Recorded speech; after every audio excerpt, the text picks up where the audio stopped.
Thank you so much for all you do. It simply wouldn't work without you, and thank you for going on to inspire so many young people. To all the supporters here today, thank you. A quiet ripple inside Buckingham Palace suddenly erupted into a wave of alarm after officials confirmed unsettling news surrounding Prince Edward's once untouchable mansion. What began as a whispered inquiry has now spiraled into a full-blown scandal, dragging the royal household into territory they never expected to revisit. Staff described frantic meetings, sealed documents, and an atmosphere so tense it silenced entire corridors. Even senior royals are said to be in disbelief. But what discovery inside Edward's estate was so serious that it left the monarchy shaken to its core? Let's find out. Prince Edward's mansion. Scandal uncovered. Prince Edward's quiet life in the countryside was never meant to make headlines, but one unexpected revelation has pushed his Surrey mansion straight into the center of a national storm. What began as a simple inquiry has now raised uncomfortable questions about royal privilege, financial secrecy, and whether the monarchy still understands the times it lives in. According to documents uncovered through a Freedom of Information request, the prince pays only a symbolic peppercorn rent on his vast 120-room mansion, an enormous estate that sits firmly within Crown estate property, meaning it ultimately belongs to the public. At first glance, the arrangement sounds harmless, perhaps even old-fashioned, but the deeper you look, the more complicated and more troubling it becomes. Prince Edward originally secured the property in the early 2000s, paying £5 million up front. The Crown Estate agreed to a 150-year lease, describing the deal as commercially fair after internal stress tests. Before the formal agreement, he reportedly paid rent during the late 1990s while living on the estate. Eventually, he contributed £1.36 million to renovations and once paid around £90,000 per year in rent, which the National Audit Office deemed market value. Yet none of that changes the part that now has critics buzzing. Despite the size, value, and public ownership of the land, Prince Edward's ongoing rent is effectively nothing. At a time when ordinary families struggle to pay mortgages, utilities, and rising rent, the idea that a working royal occupies a 120-room mansion for virtually free feels jarring. Precisely that. Yes. Yeah.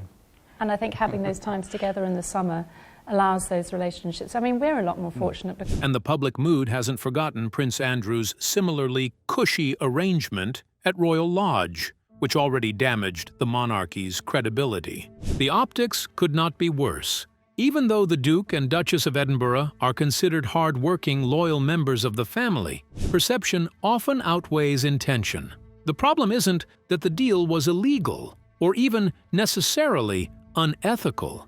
It's that it reinforces the idea that royals live by rules completely different from everyone else. This tension is heightened by the lack of transparency surrounding royal finances in general. While everyday citizens must account for every penny, the financial structure of the monarchy remains carefully hidden behind tradition, confidentiality, and centuries-old agreements. But the story gets even more tangled when you ask, what would happen if Prince Edward decided to move out? The lease has no restrictions.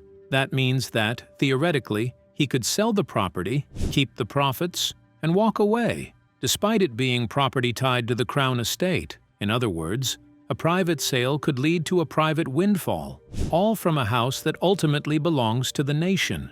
This is where the gray area becomes impossible to ignore. And what's really exciting about what's going on in the States is that nearly 50% of the young people involved. Who truly benefits from the arrangement? The royal family?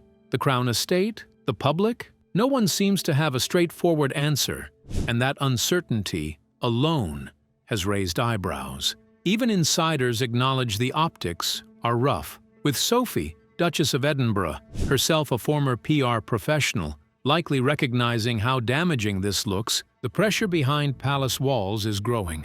Every time the monarchy tries to present itself as modern, responsible, and aware of the current economic climate, stories like this drag them back into a narrative of privilege and secrecy. And it doesn't help that the public is now increasingly curious about the Duchy of Cornwall, the Duchy of Lancaster, and the financial systems that keep the monarchy running. People are beginning to ask, shouldn't the royal family be held to the same financial standards as everyone else? The palace now faces a challenge far bigger than one mansion.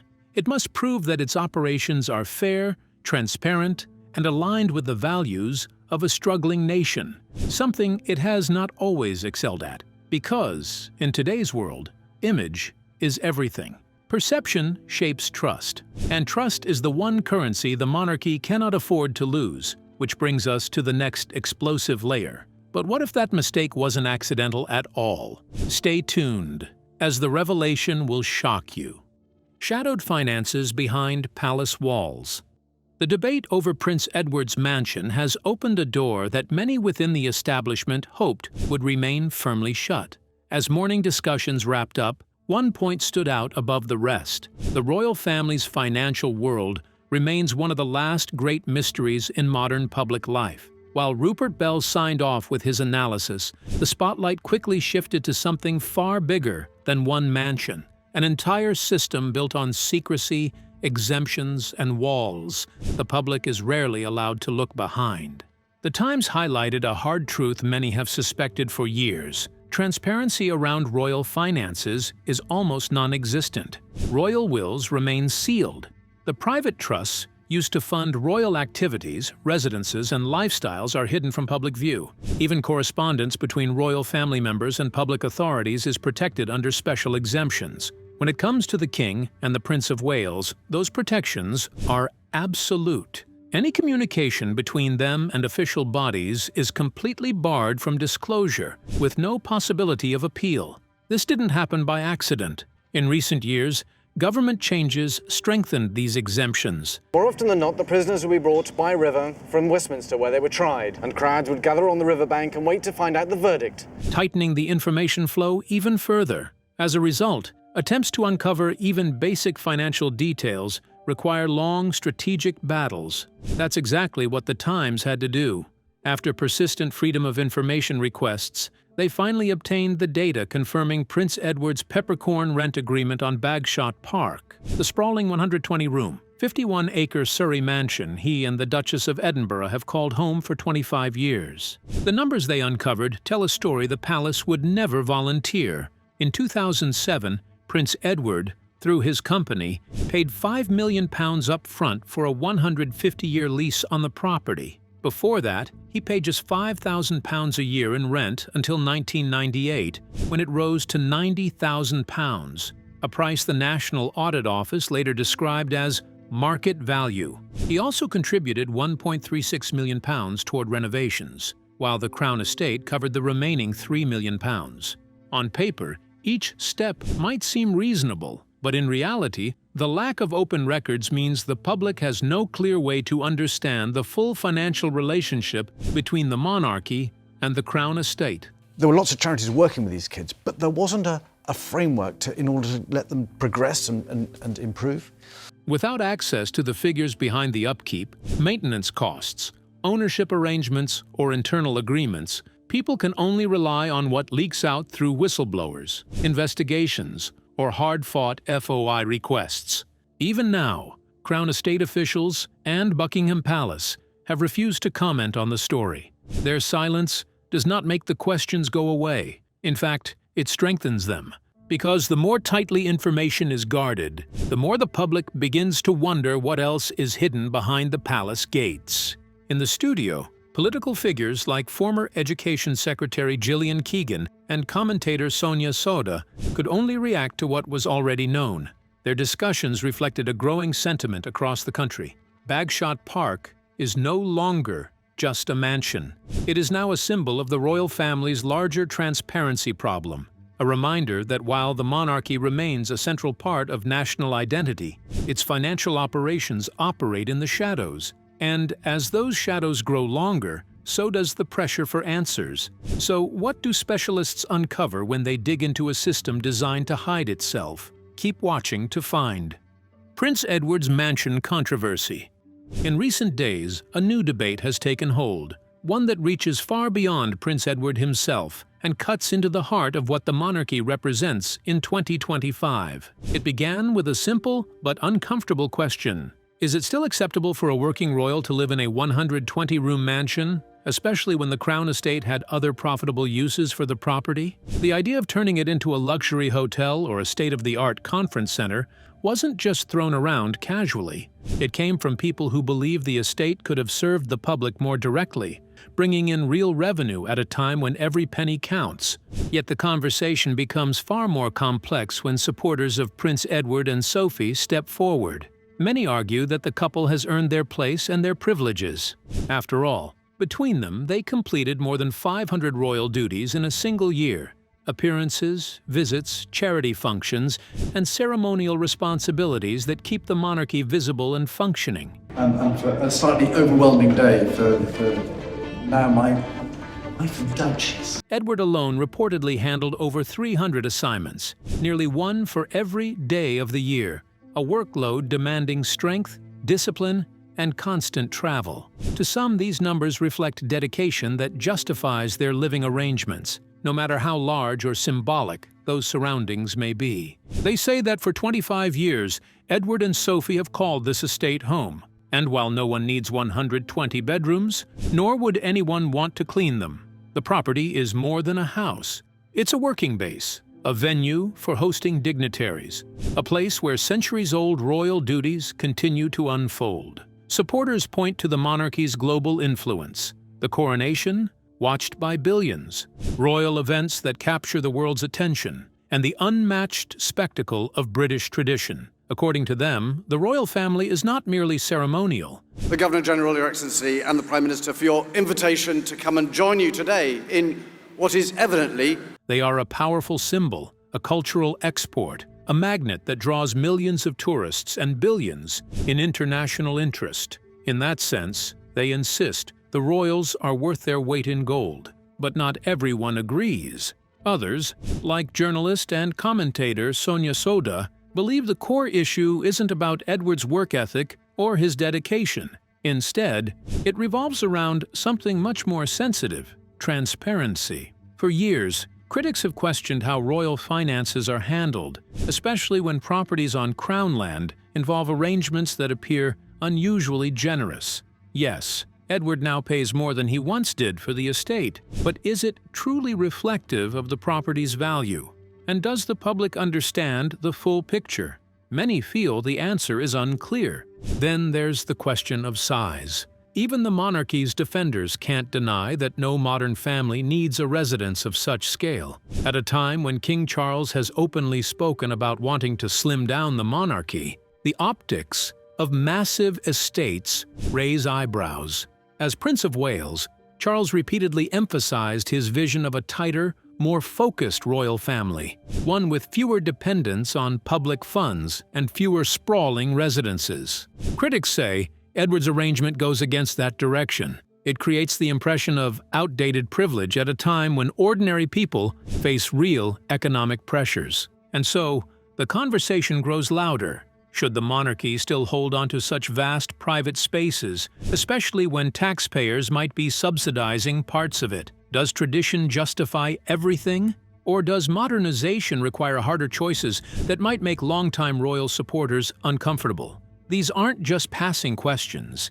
They reflect a growing divide between the image the royal family wants to present and the scrutiny the public is now applying.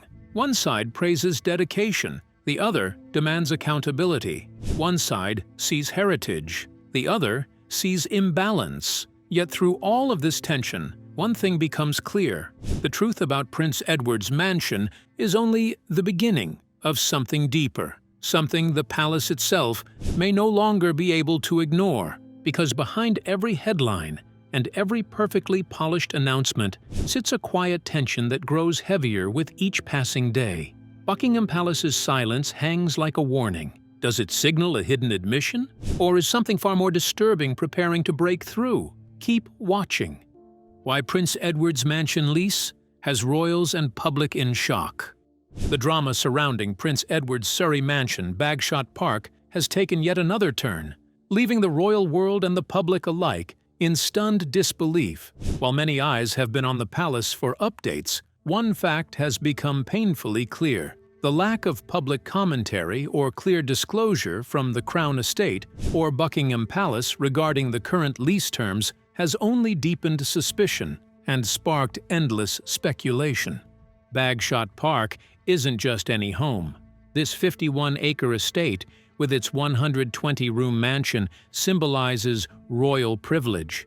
Yet recent revelations about Prince Edward's lease raise serious questions about transparency. In 2007, he reportedly secured a 150-year lease for around £5 million, but much remains secret. Now, sources suggest the estate is leased under peppercorn terms, essentially nominal rent, while the full details stay heavily redacted, leaving the public and media guessing. This silence has raised eyebrows and sparked suspicion. How much does Prince Edward actually pay to reside in one of the most opulent estates under royal control? Are there conditions or clauses in the lease that allow him to profit from resale or future transfers? And if so, is it right that such a vast estate, technically owned by the Crown Estate, is effectively handed over under such generous terms? These are questions that remain unanswered, feeding a growing narrative that there may be more to this story than meets the eye. Adding to the intrigue, the Crown Estate and Buckingham Palace have offered no clarifying statements. This lack of transparency has only fueled theories and sensational headlines, with some outlets even framing the situation as a tragic scandal affecting the reputation of the monarchy. While there is no confirmed tragedy in the sense of personal harm or legal wrongdoing, the optics are damaging. In an era where public scrutiny of royal finances is intense, even the perception of preferential treatment or hidden arrangements can be enough to spark outrage. Critics argue that the secrecy surrounding Bagshot Park is not merely a bureaucratic oversight, but a deliberate attempt to shield the royal family from scrutiny. Transparency advocates point out that such arrangements, if made public, could reveal discrepancies between how different royals are treated regarding Crown Estate properties. For instance, Prince Andrew's Royal Lodge has been at the center of similar debates, with rent arrangements and inheritance rules that have drawn criticism. Against this backdrop, Prince Edward's situation becomes even more striking, inviting comparisons and fueling speculation about unequal treatment within the royal family. The silence has also left the palace vulnerable to conjecture. Social media platforms are awash with theories, while opinion pieces in the UK press have painted Bagshot Park as a monument to royal privilege, funded at least in part by public money. Observers question whether the lack of explanation from the palace signals acknowledgement that the lease terms are, at best, controversial and at worst, potentially unfair to taxpayers. While no official statement has confirmed a tragic element, the very framing of Prince Edward's lease arrangement as a scandal is enough to make headlines and dominate discussions. For the public, the absence of clarity only makes the story more compelling. Every unanswered question becomes a seed for speculation. Could there be hidden conditions? Has the prince benefited in ways not publicly disclosed? And most importantly, what does this say about transparency and fairness within the monarchy? As the story unfolds, one thing is certain. Until the Crown Estate or Buckingham Palace decides to provide concrete details, doubts will persist. We've had two very different experiences, and we've got one who's now... And the intrigue surrounding Bagshot Park will only grow. Royals may be accustomed to privacy, but in the age of instant news and social media scrutiny, silence can speak louder than any statement. And in this case, it has left the world asking, just what exactly is happening behind the gates of Prince Edward's mansion? Bagshot Park's history and hidden secrets, along with the lease, stirring endless debate, hold revelations that could astonish even the most seasoned royal watchers. Let's dive in and uncover the full story. Bagshot Park, from military grounds to royal residence. Bagshot Park is no ordinary home. Calling it a mansion barely captures its scale or grandeur. Spanning 51 acres, with a 120-room mansion, manicured lawns, and historic architecture, it has long been a symbol of royal prestige and influence. Yet behind its stately walls lies a story that has gripped public attention, stirring debates about privilege, transparency, and the use of state-owned assets by the royal family. The estate wasn't always a royal playground. Originally, Bagshot Park served the Army and Ministry of Defense, playing a practical role in official and military duties. In 1996, the property returned to the public estate, marking a pivotal moment in its history. Once back in public hands, its vast size and costly upkeep made leaving it empty impractical. Officials considered turning it into a commercial asset. Proposals included transforming the mansion and grounds into a luxury hotel or conference center, which could have generated substantial revenue for taxpayers. Yet these commercial opportunities were set aside. Instead, Bagshot Park was leased to Prince Edward, a decision that has drawn sharp scrutiny from commentators, media outlets, and the public alike. Leasing royal properties is not unprecedented, but the scale and significance of this estate make it extraordinary. Maintaining such a vast property is no small task, and its market value far exceeds that of ordinary homes. Critics argue that assigning it to a private royal lease rather than exploring public or commercial options represents a missed opportunity for oversight and accountability. Questions abound about why the estate went to Prince Edward. Was this purely an exercise of royal privilege, or were there practical reasons? Security, maintenance, tradition that justified the move? Whatever the reasoning, the public has been offered little clarity. The Crown Estate and Buckingham Palace have provided few details. On your CV, when you apply for college or university or for business, will take you on through life, leaving room for speculation and, in some circles, allegations of scandal. When a property of immense value is leased under favorable terms with so little transparency, it's no wonder the optics raise eyebrows.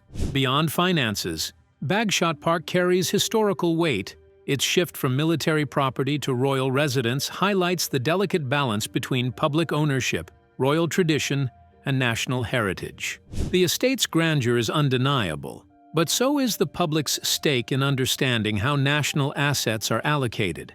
Bagshot Park's lease raises broader questions about Crown Estate management. It was once a property considered for public or commercial use, and its privatization underscores the discretion held by those managing royal estates, a discretion that inevitably influences public perception of fairness and privilege.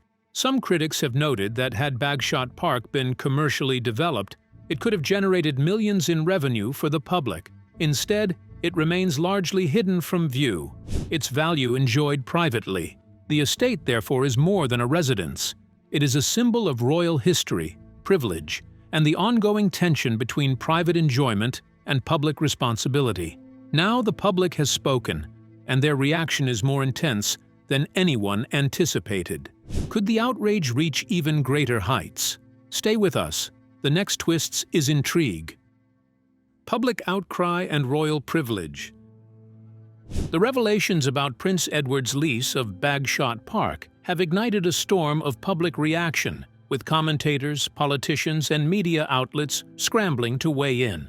The estate is leased under terms many describe as unusually favorable.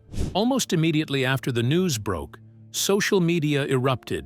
Citizens questioned whether such arrangements are fair, whether they represent outdated royal privilege, and whether the public has been kept in the dark for too long. Critics have not minced words. Transparency campaigners and some politicians have called the lease outrageous, highlighting how it appears to provide significant advantages to Prince Edward at the public's expense. The combination of minimal rent, limited oversight, and few restrictions has been framed as a form of taxpayer-funded subsidy. Headlines across major UK outlets quickly picked up on the story. and your culture and heritage, the arts, so brilliantly displayed today. Portraying the lease as emblematic of a system that shields royals from the rules and responsibilities ordinary citizens must follow. Public concern has only deepened when details about resale or transfer surfaced. The lease seems to place very few limits on future profits, beyond ensuring any new occupant can maintain the estate. Observers and social media users alike have questioned whether such arrangements are appropriate. Could a property technically owned by the Crown Estate become a personal financial advantage? And if so, What does that say about privilege and fairness in the modern monarchy? Adding fuel to the fire are comparisons with other royal estates, particularly Royal Lodge, formerly leased to Prince Andrew. Andrew's arrangement reportedly included nominal rent, limited inheritance, and almost no public oversight, terms even more generous than those for Bagshot Park. The contrast has left many questioning consistency within royal property dealings. Why do some members of the royal family enjoy such advantages while others do not? And why have these deals remained shrouded in secrecy for so long?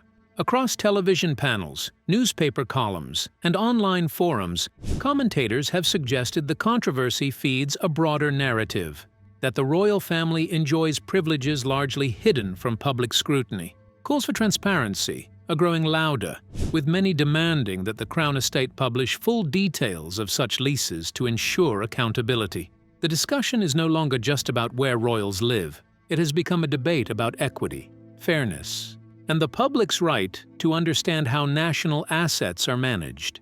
The public reaction to Bagshot Park has been intense. Shock, outrage, and relentless scrutiny have dominated social media threads and editorial commentary. The lease has become a symbol, a lens through which the public examines royal privilege and property management. For many, it reinforces the idea that even in an era of accountability, the monarchy remains an institution insulated by secrecy. Bagshot Park has become more than a home. It is a focal point, a test case for transparency, and a spark for debate that shows no signs of fading. Amid all this, what does it really mean for the public? Keep watching as we uncover the broader implications. Royal estates and public trust. Lessons from Bagshot Park. The Bagshot Park lease extends far beyond a simple property arrangement. Its implications ripple across political, social, and institutional landscapes, highlighting tensions between privilege, accountability, and public trust. At its core, the deal symbolizes a perception that parts of the monarchy are insulated from the rules that govern ordinary citizens. When an estate of such scale is leased under highly favorable terms, questions inevitably arise about fairness, equality, and the ethical use of taxpayer-linked assets. Politically, the arrangement fuels concern over transparency and institutions tied to the Crown. The Crown Estate, which technically owns Bagshot Park, is expected to operate in the public interest, with revenues contributing to government coffers. Yet leases like Prince Edward's, especially when the terms are heavily redacted and opaque, risk undermining public confidence. Citizens may perceive that state-linked institutions favor privileged individuals over the general population, eroding trust in the mechanisms that govern property allocation and public resources.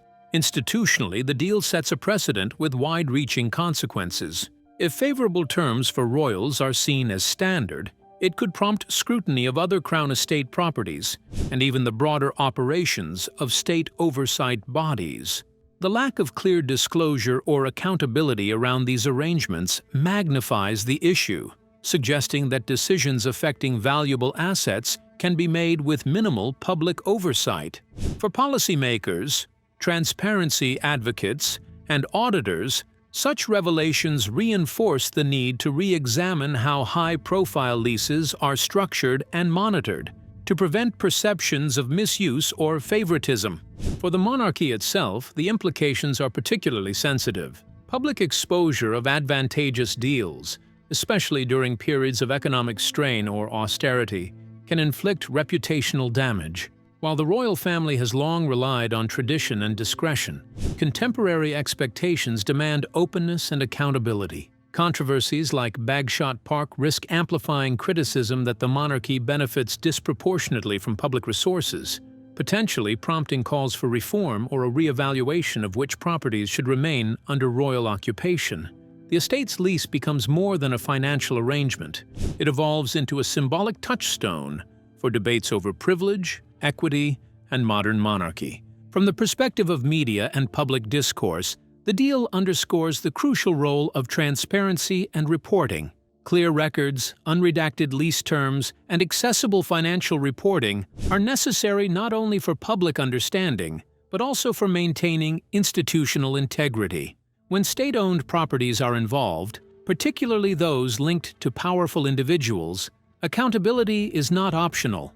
It is essential.